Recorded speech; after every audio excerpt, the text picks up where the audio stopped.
Hello, everyone, and welcome back to another episode of the Very Cold Lasagna podcast, your filthy casual place for all the filthy casual takes on the world of sports. I'm your host, DylanLasagna. Welcome to episode number 144 of this icy yet spicy podcast on the world of sports. Today, we got a good show for you all. Happy Memorial Day weekend, by the way, and hope you're enjoying it, taking care of your things, relaxing, whatever you're doing on your Memorial Day. If you're into that kind of thing. But anyway, we're here to talk about one thing and one thing only here on this show. And that is a pay-per-view that happened this past weekend, whether it's on that Saturday or Sunday, depending on how you're looking at it. But no, we're here to talk about the thing that happened on Saturday, and that was called Night of Champions, the pay-per-view that happened from the WWE over in Saudi Arabia. So we're here to talk about the 2023 edition of Night of Champions. So depending on how you were looking at the show, all I can say is it was a show that happened. that's pretty much all I can say. A show that happened on a Saturday afternoon. So we're here to talk about this show, give my thoughts, my opinions on it, and all I can say is stay tuned till the end because I definitely have some thoughts about the main event of that show. Like, holy hell. I'll save my thoughts. I won't spoil you all on it, but it was definitely something that you definitely want to check out, whether you're a wrestling fan or not. Definitely check it out. But stay tuned into this episode as I give my thoughts on the whole show. But anyway, speaking of the show, make sure you follow me on social media on Twitter and Instagram at Very Cold Lasagna. If you're listening to this on an audio platform, whether it's Spotify or Apple Podcasts or Google Podcasts, and hell, even Spotify for podcasters, if that's still a thing. Make sure you rate and review the show, whether it's a 1 or 5 star, as well as give it a review. Definitely helps me out when I need to improve the show or just leave some feedback in general. And if you're watching this on YouTube, make sure you give a like, leave a comment, share, smash the subscribe button, leave some feedback. So do everything you can to spread the word on that icy yet spicy Very Cold Lasagna. So spread the word of mouth about Very Cold Lasagna. So anyway, let's talk about this pay-per-view, shall we? Called Night of Champions 2023. Why was it called Night of Champions? Well, normally it's supposed to be about every single championship being on the line here on the pay-per-view. That's how it normally was when it was called Night of Champions from I think it was 2007 to 2015, where every single championship from the WWE Championship, the World Heavyweight Championship, the Intercontinental title, even the Divas title, the Women's title was on the line. All those championships that were around the main roster around 2007 to 2015, they brought it back because, well, there was a certain world champion celebrating 1,000 days as, well, world champion. And yeah, that's pretty much it. And they didn't necessarily bring back the theme of every single championship had to be on the line. It was kind of weird that they didn't. But nonetheless, it is also at the same time kind of understandable because I guess maybe they didn't want to overstack the card, and rightfully so because, well, most of the main roster nowadays is kind of trash. And, well, you kind of had a situation with one of the championships being vacated because of injury. Well, that was unfortunate. But I digress. You're going into a show in Saudi Arabia, Night of Champions, with one certain champion celebrating 1,000 days as Universal Champion. And then you're also crowning a new World Heavyweight Champion. Now, I'll get into my thoughts on that certain championship in a bit. But it was certainly, definitely going to at least kind of live up to its name a bit. Then you also had a couple of non-title matches on the show, where one had at least some kind of backstory to a rivalry, where the other one still had no explanation why this matchup is happening in the first place. So that being said, let's get into this show, shall we? Which we kicked off with the World Heavyweight Championship Finals. So,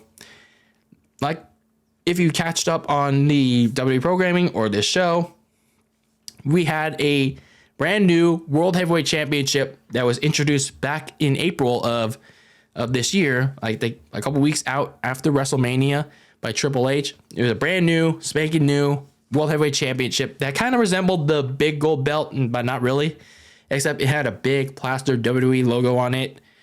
And it was introduced just prior to the WWE draft over a month ago. And then they had this tournament to decide the new World Heavyweight Champion at this event, Night of Champions. So the finals came down to Seth Rollins going up against SmackDown's AJ Styles. Yeah, this matchup. I was specifically rooting for Seth Rollins versus Edge because at least that kind of matchup, had a backstory. You could at least go back to the roots of the rivalry between Seth and Edge. And keep in mind, they did face off the last time they faced off against each other was in that Hell in a Cell match in Saudi Arabia at Crown Jewel, I believe. So you could at least played off to that fact. But here we were with Seth Rollins versus AJ Styles, the first world title match for AJ Styles since I think it was Money in the Bank 2019. So like almost 4 years ago. Actually, it was 4 years ago. Like, holy, that's an interesting factoid. So at least they brought that up. So this matchup itself, I mean, it was a pretty slow back and forth. Both men were trading the momentum. But Seth Rollins, he picked it up late in the match until he buckled his knee on a suicide dive when he was trying to rally. And AJ Styles was trying to make him tap out with the calf crusher.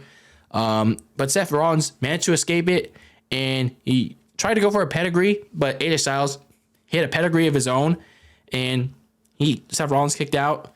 And then AJ Styles tried to finish Seth off with the phenomenal forearm, but Seth countered it with the midair super kick, and he tried to go for the curb stomp on AJ, but midway through, his knee gave out, and so he had to go for the pedigree, and then he went for the curb stomp, and that gave him the World Heavyweight Championship. So there you go, your first World Heavyweight Champion for the WWE. And again, the match was fine. It was, I guess it's overrated by people already. Like, oh, this was a great match and all that. It's like, not really. It was like very slow to start.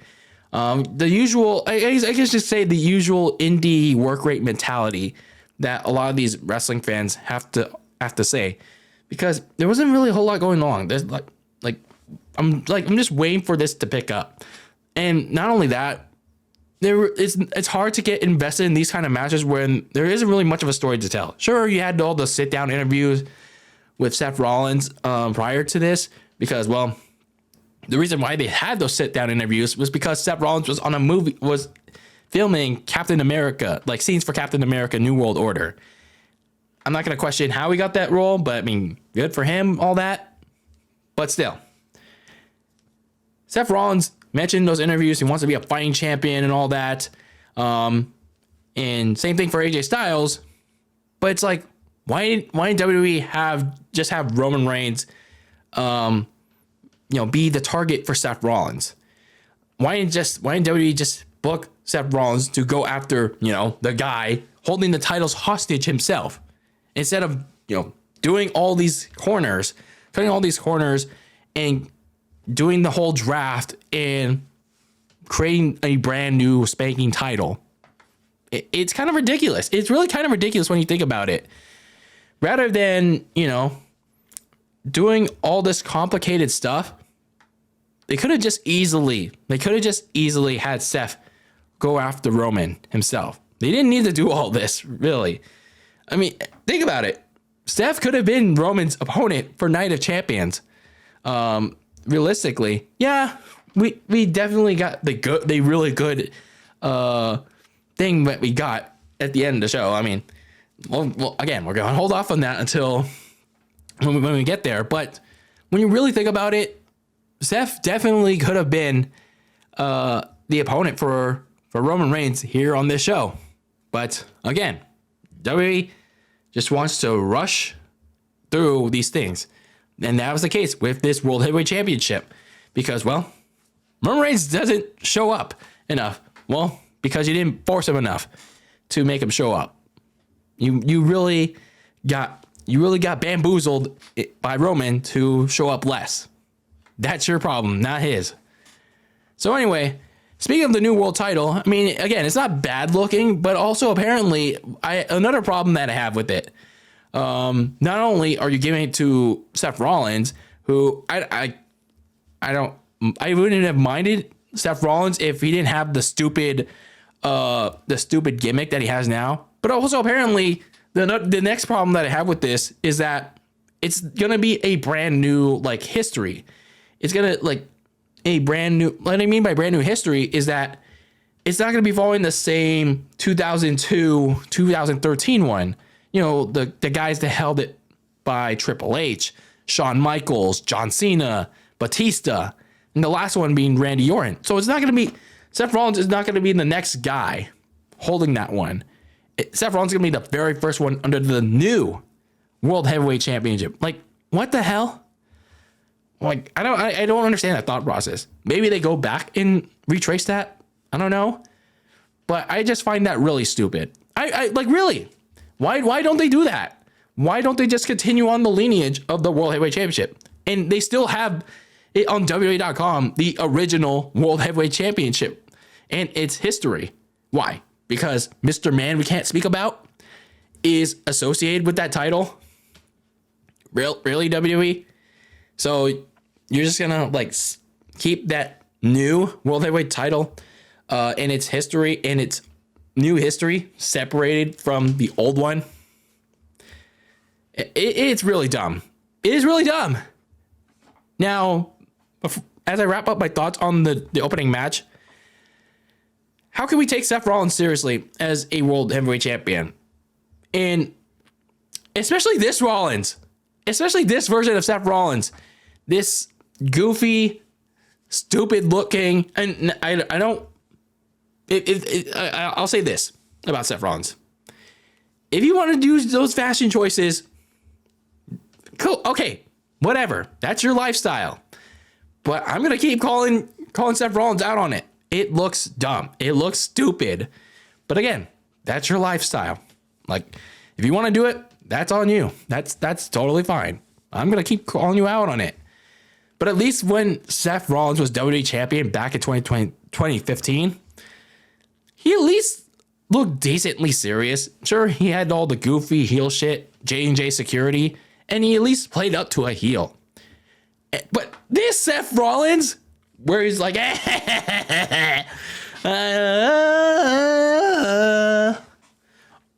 all this stupid looking, cackling, and the annoying theme song, Seth Rollins. How is this going to attract new people? How is this going to attract like casual viewers to watch Monday Night Raw? How's this Seth Rollins going to make people take him seriously as a World Heavyweight Champion? And again, at least with the 2015 version of him, you know, you can at least very kinda take him seriously. And then, of course, we all knew what happened when he was Universal Champion back in 2019. We're not even going to speak on that one. So yeah, congratulations to Seth Rollins, your new World Heavyweight Champion that we're supposed to take seriously. Yeah, this World Heavyweight title is already off to a great start, ladies and gentlemen. So anyway, we had Becky Lynch take on Trish Stratus in the second match. I don't know. I don't really have much else to say. I don't really have much else to say about this match and this feud. It doesn't really have a lot of layers to it, to be honest, other than, Becky was missing for like a month because Trish Stratus turned on her for some other reason. Towards the end of the match, Stratus nearly won with a chick kick. Becky kicked out. And then as Becky locked in to disarm her submission on Trish, she escaped it. And they both got into a big fight. Becky hit the rock bottom or the manhandle slam, which is a stupid name, by the way, on Trish. Trish shaved herself by putting the foot on a rope to stop a 3 count. And Trish Stratus tried to escape from Becky using those heel tactics, crawling under the ring. And, you know, it looked like a harmless heel tactic, but it was actually a setup for the referee to check on Trish. And underneath the ring was actually Zoe Stark. Yeah, that NXT call up to the main roster that we've been seeing a couple weeks ago, for a couple weeks on Raw. And Zoe Stark appeared from underneath, attacked Lynch behind the referee's back, giving her a finisher, breaking her nose too. And the attack allowed Stratus to hit her finisher, the Stratus faction, on Lynch to win the match. So I will say, Stratus looked better in this matchup ring wise. Still has a little bit of ring rust on her, but at least she's kind of picking it up compared to when we saw her back at WrestleMania. But Becky, dude, I don't know, man. Whenever she's in the ring, like at least lately, actually, for the last couple months, she still finds a way to botch, man. I don't know. It's like, come on, man. You make it a little cleaner for your opponents. So as for this feud, I mean, it is going to continue. I thought Trish was going to like cheat her way to win, like without interference. But it looks like they're heading towards a rematch to a SummerSlam. But I guess to get there, Becky will have to go through Zoe Stark, whether it's through the Money in the Bank ladder match or through a singles match at the pay-per-view in London. So, I mean, is it going to make me care about Zoe Stark? No, absolutely not. So even with the guidance of Trish, yeah, no one's really care about her. So, yeah, that's that. So then we had the Intercontinental Championship match between Gunther and Mustafa Ali. Gunther pretty much dominated a good portion of this match with tons of punishment, with his chops and just like his overall power. But Ali rallied late, nearly dethroned Gunther with a top rope powerbomb and a 450 splash. But in the end, Ali tried to do the 450 again after a tornado DDT, but Gunther dodged it, drop kicked him in the corner to set up his powerbomb to retain the Intercontinental Championship. So, yeah, this was a match, everyone knew Gunther was going to win this match despite, the vignette for Ali. I don't know why he got it. But it was pretty much like, yeah, a match Gunther was going to guaranteed to win. I don't know why Gunther did just straight up squash Ali, but it is what it is. Gunther's still your Intercontinental Champion. Now, this was a match that kind of surprised me. Not so much from bell to bell, but the way it ended. So now it's the Raw Women's Championship match between Bianca Belair going up against Asuka in a WrestleMania rematch. Now, just like the WrestleMania match and leading up to it, it doesn't have a lot of substance to it. 2 weeks ago, Asuka came back for the first time since WrestleMania and sprayed the mist on Bianca in her homecoming celebration, and Bianca challenged her to a rematch at Night of the Champions, and then pretty much mind games from there from Asuka. Yeah, I mean that was pretty much it. There's not a lot of substance in this feud. So yeah, as for the match itself, pretty as uninteresting as their WrestleMania match. I still don't get the praise that their WrestleMania match gets because, as I said in that vlog, I was sitting on my hands. I was sitting on my hands throughout that whole match. But I will say, the ending though, I was not expecting that. I was literally not expecting the ending. So the end saw Asuka missing the first attempt at using the blue mist on Bianca Belair when the official Jessica Carr was trying to separate Bianca and Asuka. So while the official was separating her, Bianca, from Asuka after Bianca had broken out of an armbar attempt, Asuka crawled to ringside and actually sprayed the mist on her taped hand. So that's kind of interesting. That was a kind of interesting thing that not a lot of people in the crowd reacted to. That was actually kind of creative. So then when Bianca went for the KOD, that's when Asuka made her move. She spread it all over Bianca's face. Bianca was like, the mist is in my face. And then Asuka took advantage, knocked out Bianca with 2 kicks, and there you go. Boom. Hashtag thank you, Asuka, for ending the reign of terror. So Bianca is no longer the Raw Women's Champion, thank God.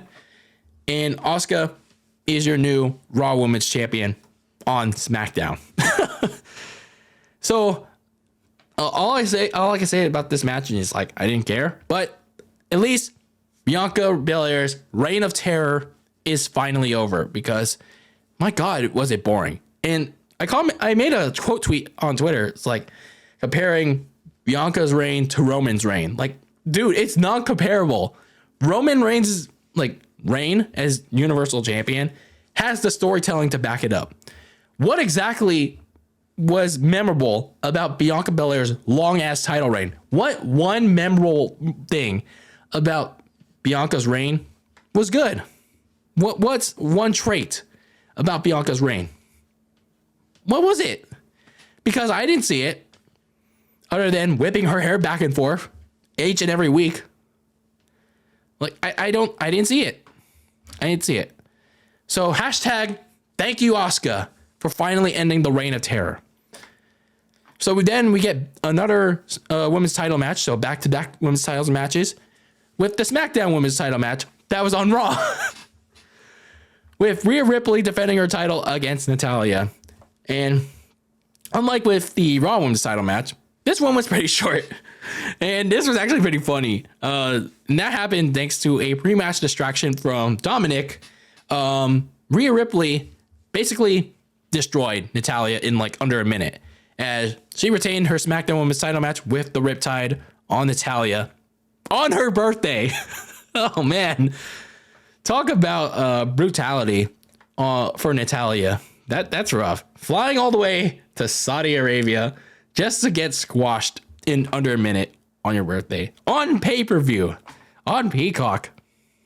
That's rough. That's really rough for Natalya. Part of me does feel bad, but at the same time, nah. Oh, man. That was actually pretty funny. I'm kind of sorry for Natalya, but then again, I'm not. So, what's next for Rhea Ripley, man? Because now that she's pretty much taking care of Natalya, I mean, we all knew Rhea Ripley was going to retain. But in all seriousness, what's there for Rhea Ripley to do now? She's pretty much holding the SmackDown Women's title, but there's not really, if any, competition for her, especially on the women's side. So, because when you think about it, most of the Raw women's division is in tag teams, especially thrown together tag teams, with the likes of Raquel Rodriguez and Shotzi all together. And then you have Ronda Rousey and Shayna Baszler together, Kaden Carter and Casey Catanzaro together, and then, Candice LeRae and Indy Hartwell together. So, yeah, it's basically a lot of thrown together tag teams together in the Raw Women's division. And then Zoe Stark just realigned with Trish Stratus. And then there's also the fact that there are no viable contenders. And then your viable contenders, which are two basically, one of them is stuck in a feud, which is Becky, going up against Trish, and now Zoe Stark. And the other one, in Liv Morgan, is injured. So, what's Rhea gonna do now? Fight men for her titles? Oh, God. And people say Rhea Ripley winning the SmackDown Women's title was a great decision. I mean, who knows? I mean, it's still kind of early. I mean, I'm not the biggest Rhea Ripley fan. I still think, caca. But it's there's no competition for her. There literally is no competition for her. And WWE clearly has no effort to rebuild that women's division. There's just no effort. And like I said, there are two most credible contenders in Becky Lynch, who's in a feud with Trish Stratus. That's going to go all the way to SummerSlam. And Liv Morgan is injured. So there's nothing for Rhea Ripley to do with that title. And, oh, God. You know what? It dawned on me. It just dawned on me. Because guess what, ladies and gentlemen? Because Asuka just beat Bianca for the Raw Women's title a match earlier. Oh, no. Oh, no. Does that mean we're going to get it, ladies and gentlemen? Does that mean on the next edition of Raw or on SmackDown this coming week, we're going to get the inevitable? Does this mean we're going to get the stupid ass title exchange? Are we going to get the stupid ass title exchange? It's like, I'm going to give you my title. I'm going to give you my title. Oh, we're on the right brand again. Thank the Lord. Kill me. I literally don't want to see it. I don't want to see it. And like, I know people have been complaining about the wrong titles being on the wrong brands. I have been too, but I also don't want to see a stupid title exchange, because going back to that title exchange with Charlotte and Becky, it was so dumb as well. Can't we just get like one women's world title and a mid-card title for the women? Is it hard? Is it so damn hard? I don't get their thinking. I really don't get their thinking. I think they're just lazy. I really don't. So I think that's what we're likely going to get. Title exchange city, bitch. Oh, God, kill me.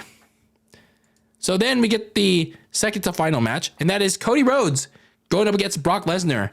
And Cody was competing with the broken arm Lesnar gave to him on the Raw prior. And, you know, everyone was thinking, oh, is Cody going to overcome the odds? Go full on Super Cena with the broken arm. Well, that was going to be the thing to find out on Saturday in Saudi Arabia.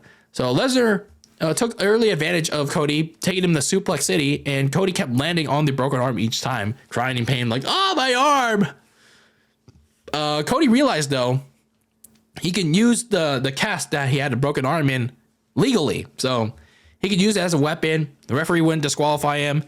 And he started to rally back with that cast.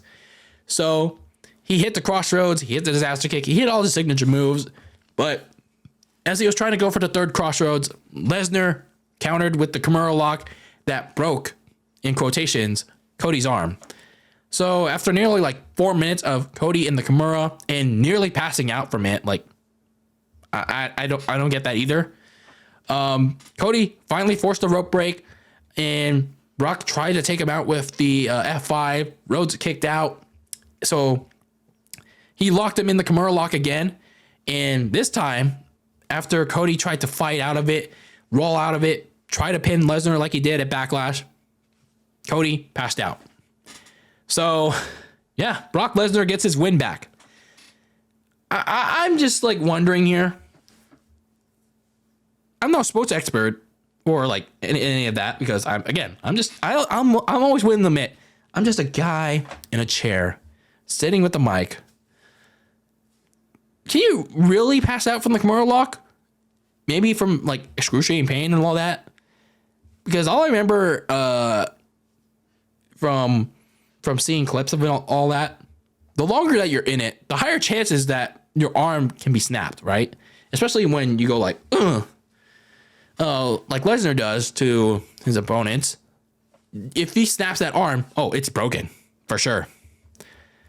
So it's kind of weird that Cody Rhodes like simply passed out from it. So it protects him, but also it doesn't. I don't know. This whole match, and let's be real, this whole feud just feels totally unrealistic. I mean, don't get me wrong. The end goal should still, I don't know, at this point, should still kind of be Cody Rhodes getting back to his redemption point of dethroning Roman, but I don't know at this point. I know it sounds kind of like hypocritical, contradictory, because of the way WWE is trying to map this out. But as for this feud, what's the reason behind it? We still haven't gotten a reason behind it, and we're nearly 2 months into this. Like, what's Lesnar's reasoning behind attacking Cody Rhodes, ladies and gentlemen?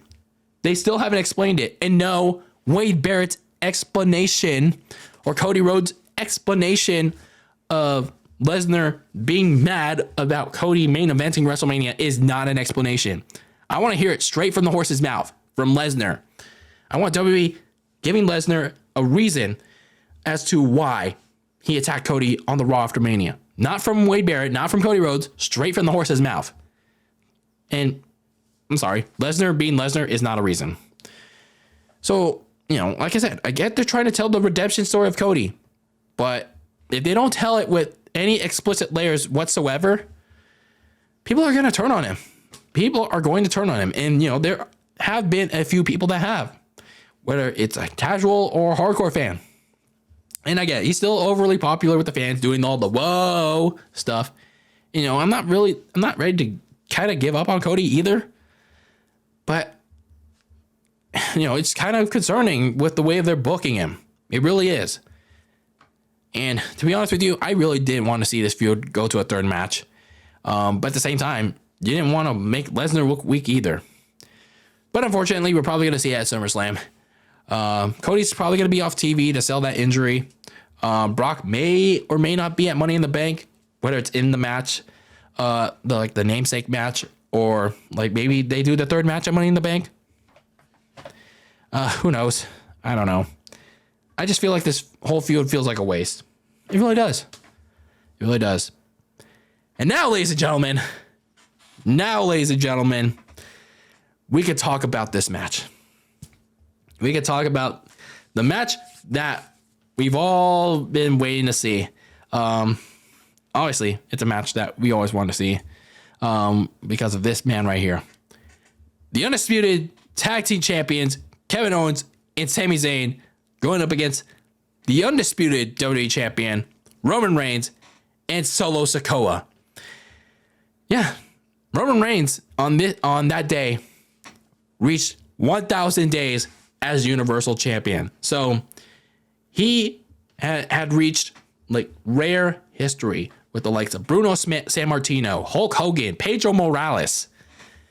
So he is in those history books now, ladies and gentlemen, being a 1K world champion.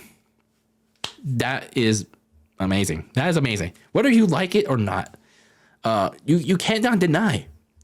Like, you cannot deny that Roman Reigns is one of the best champions they had. Yes, I wish WWE would force him to make him show up more, make him defend the title more. But come on, the Bloodline story is the best thing they have. The best thing they have going.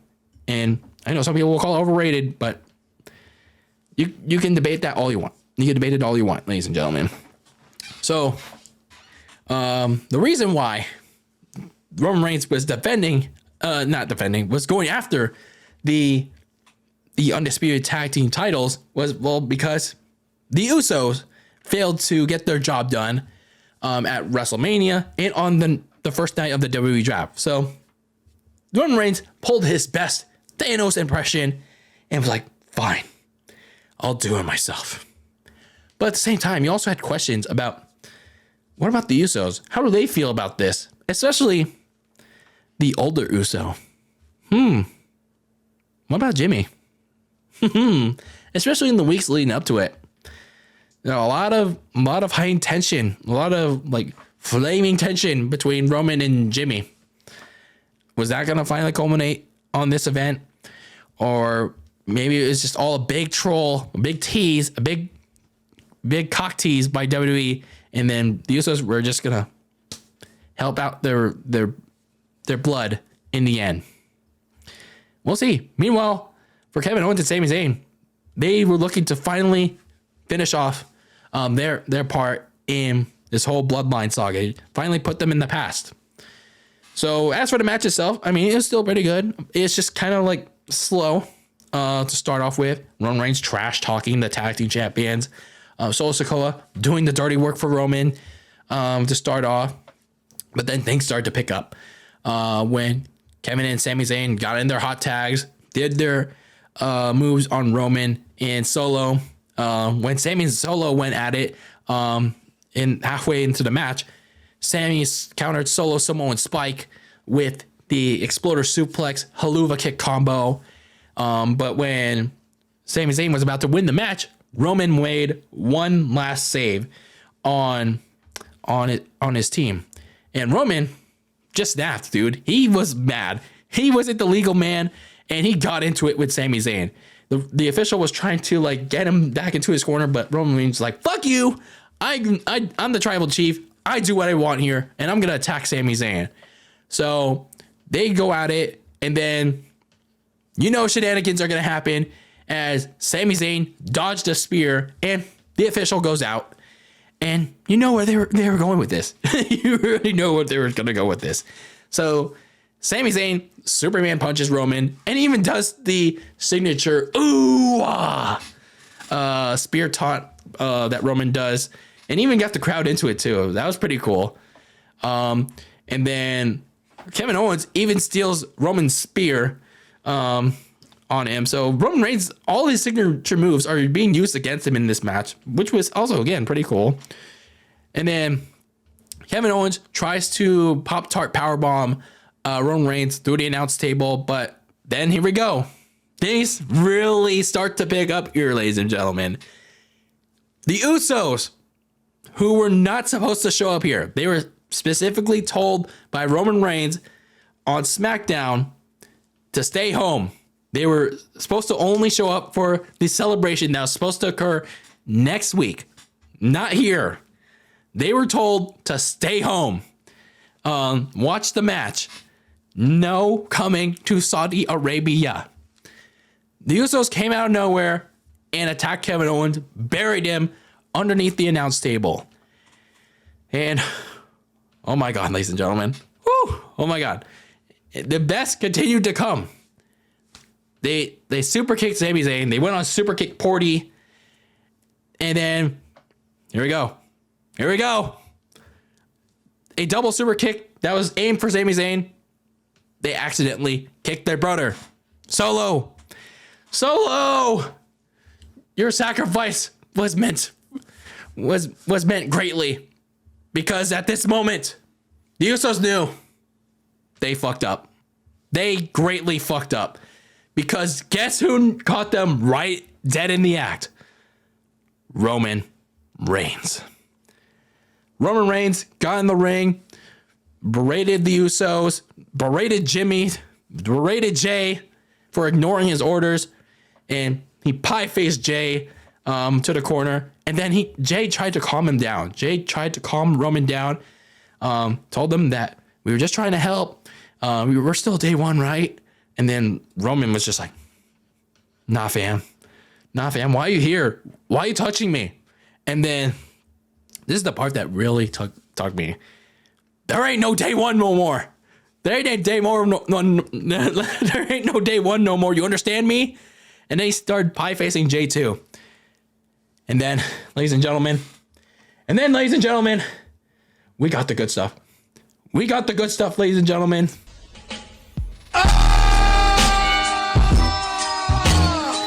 Jimmy Uso with the ultimate betrayal, super kicking Roman Reigns.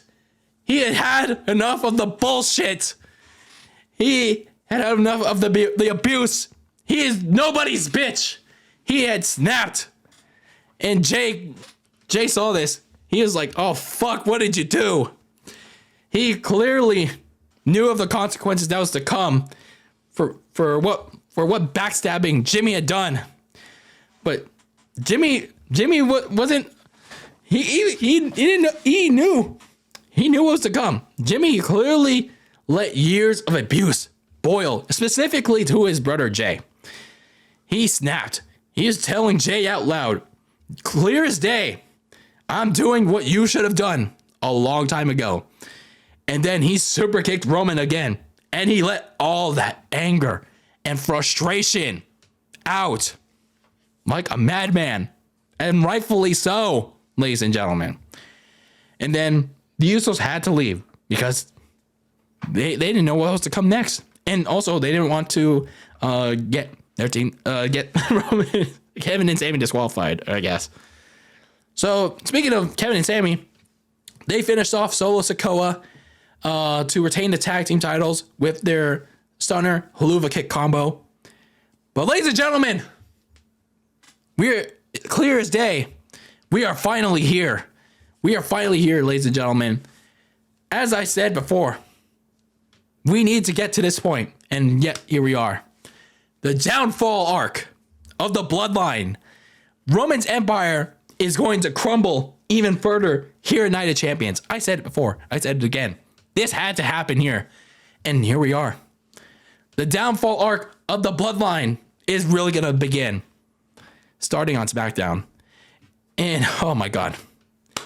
See, ladies and gentlemen, this right here is pro wrestling and sports entertainment. Like, they're both the same, but still. Not all your flips, kicks, and all that bullshit that you see in AEW on that nationally televised indie fed. But yeah, this with an explicitly told and well-written story with an exposition starting in the Thunderdome, a rising act with the rise of the Bloodline and winning the championships, the climax with Sami Uso, and then now you get the downfall with all the betrayals, and then who knows what the ending will be. Maybe it'll be Jay betraying the Bloodline. Maybe it'll be The Rock finally putting Roman in his place. There are so many ways this can go. So many good layers to it. But as it pertains to this ending, Jimmy Uso, after almost 2 years, maybe even 3, seeing years of firsthand abuse to his brother and to himself, he finally cut the cord on the bullshit between him and Roman. And that was beautiful. That was absolutely beautiful. It was like the Royal Rumble with Sami Zayn all over again. And keep this in mind, ladies and gentlemen. Jimmy Uso was always the reluctant one to buy into like the Bloodline mentality with Roman because of what it stood for. Him throwing the towel between Roman and Jay's first matchup at Night of Champions 2020 because Roman beating down Jay so much. Because Roman will do anything it takes to protect his championship, to get what he wants. And then Jimmy himself getting that beating and then Jay forcing to say I quit at Hell in a Cell a month later. Both of those incidents have been strong indicators why Jimmy never really bought in to that Bloodline mentality. The only reason he joined was because Roman made him feel guilty about his brother Jay. Remember that? I know it's been kind of like 2 years since the whole Thunderdome, but back in June 2021, Jimmy came back and like from an injury, and then they started like kind of teasing that Jay was gonna leave, but then they never did. But Jimmy like came back, and he initially was supposed to he initially thought about like getting his brother to leave, but then Roman, like after like a big argument between Jimmy, Jay, and Roman, Jay was like the middleman. He left for like 2 weeks, and then Roman made Jimmy feel guilty about like Jay, about his brother Jay. So that's when Jimmy decided to like team up with team up with the Bloodline again, and then not really much since then. But in spite of the denial about the truth from Sami now, he knew he couldn't take Roman's abuse any longer, especially the mental abuse, especially towards his brothers. Now with Jay, he knows that if he pushes the tribal chief, if he betrays the tribal chief, he knows what he's gonna do. He knows firsthand, like what physical abuse that Roman can do to him. Just look at Night of Champions 2020. Look at Hell in a Cell 2020. That's what he can do to him. Now, if they build up to that point of Jay versus Roman, which I think should be the ending point. I mean, obviously, they could and maybe should do Cody versus Roman 2 at some point, but I think the ending point should be Jay versus Roman. I don't think it should be for the titles, but who knows? So as for this, it's intriguing. It reached probably one of the most intriguing parts of this story. How do they approach this next month for Money in the Bank? Who knows? Before I get into that part, I will say that for Kevin Owens and Sami Zayn, their part in this story is done. They don't really have much to offer. WWE has made them said what they need to say. They've booked them into every possible thing that they can imagine. So WWE should have them move on to like other feuds with like the Judgment Day or Imperium or whatever. So they're pretty much done with the whole Bloodline thing. Like they can move on. So the Bloodline should now be focused on full-on civil war. The tag team match, with the Usos and Roman and Solo Sikoa, it seems like the most sensible path they could take at Money in the Bank in London. But I would be more down for an undisputed WWE title match between Roman and Jimmy, because it puts an interesting situation where WWE can book making Jay and Solo being forced to choose sides. Do they want to side with Roman? Do they want to side with Jimmy going up into the event? It makes the situation much more intriguing because you got to pick a side. Do you want to side with the tribal chief? Like, do you want all the glory, in spite of all the abuse? Or do you want the freedom that Jimmy now possesses and fight against the system in Roman? So a lot of interesting possibilities as we head into this next SmackDown, which Roman Reigns is supposed to celebrate 1,000 days. But now that this betrayal has happened, who knows what it'll be like now? Who knows how they address it? So these next several weeks are about to get even more intriguing, with Jimmy Uso making it damn clear that Roman's empire is about to fall even further. And I'm all in for it, ladies and gentlemen. This Bloodline story, again, nothing else compares to, at least right now, what's going on in pro wrestling.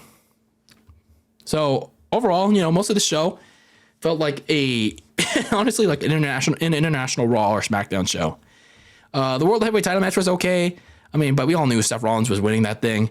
And we're all about to suffer on that show with him as world champion. The saving grace, though, of this show was, again, the main event, which felt like the Royal Rumble all over again.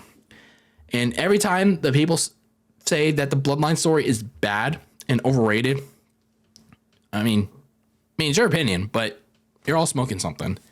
And I know Triple H and Vince both have their major flaws creatively, but in my opinion, this is not one of them, because from the very start, they had a plan with this story and they are really pushing it like in a positive way. And we're really reaching towards potentially the end of that story. And when it's over, man, I'm going to be really sad. I'm really going to be sad because this is like probably the only well-produced story that WWE has produced, actually professional wrestling has produced in a long time. So the Jimmy Uso chapter is about to begin, and Jay is about to play a very major role in it. And how WWE writes it out from here, we'll see. Hopefully they continue to write it out well as we begin the downfall arc of the Bloodline. So those are my thoughts on Night of Champions 2023 and my review of it. Let me know your thoughts. Let me know your opinions of it, whether it's in the comments on YouTube or a message on social media at Very Cold Lasagna on Twitter and Instagram. I would love to know your opinions on this show. So anyway, also let me know your thoughts on that betrayal too. Anyway, that is it for episode number 144 of this Very Cold Lasagna podcast. I'm your host, DylanLasagna. Thank you for tuning in, and keep that lasagna very cold in the fridge with your takes on the world of sports. And until next time, peace out.